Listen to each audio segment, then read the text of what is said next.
Guys हम हमारे daily life में ऐसे ही छोटे छोटे हिंदी वाक्यों का बहुत यूज़ करते हैं, जहाँ पर हम कहते हैं कि किस रास्ते से आ रहे हो तुम, किस रास्ते से जल्दी पहुँच सकते हैं हम, किस रास्ते से बस आती है यहाँ।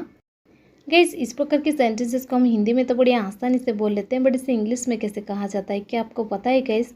अगर आपको नहीं पता तो आप बिल्कुल भी टेंशन मत लीजिए, क्योंकि आज के इस वीडियो में हम इन सेंटेंसेस को इंग्लिश में सीखेंगे। इस प्रकार के सेंटेंसेस को इंग्लिश में बोलने के लिए आपको पहले जानना पड़ेगा किस रास्ते से, इसकी इंग्लिश क्या होती है। इसे हम इंग्लिश में कहते हैं from which way, from which वे। चलिए इसका कंप्लीट स्ट्रक्चर देख लेते हैं।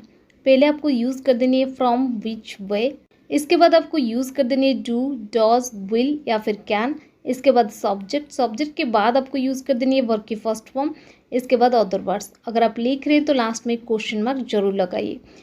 चलिए कुछ एग्जांपल्स लेते हैं ताकि आपको ये स्ट्रक्चर और भी अच्छे से क्लियर आ जाए। किस रास्ते से आ रहे हो तुम?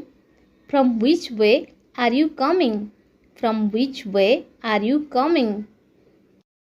किस रास्ते से बस आती है यहाँ? From which way does the bus come here, from which way does the bus come here.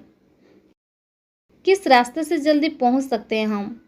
From which way can we reach early, from which way can we reach early. किस रास्ते से वो यहाँ आता है? From which way does he come here, from which way does he come here. किस रास्ते से चलना चाहिए हमें? From which way should we go, from which way should we go. किस रास्ते से बस आती है यहाँ?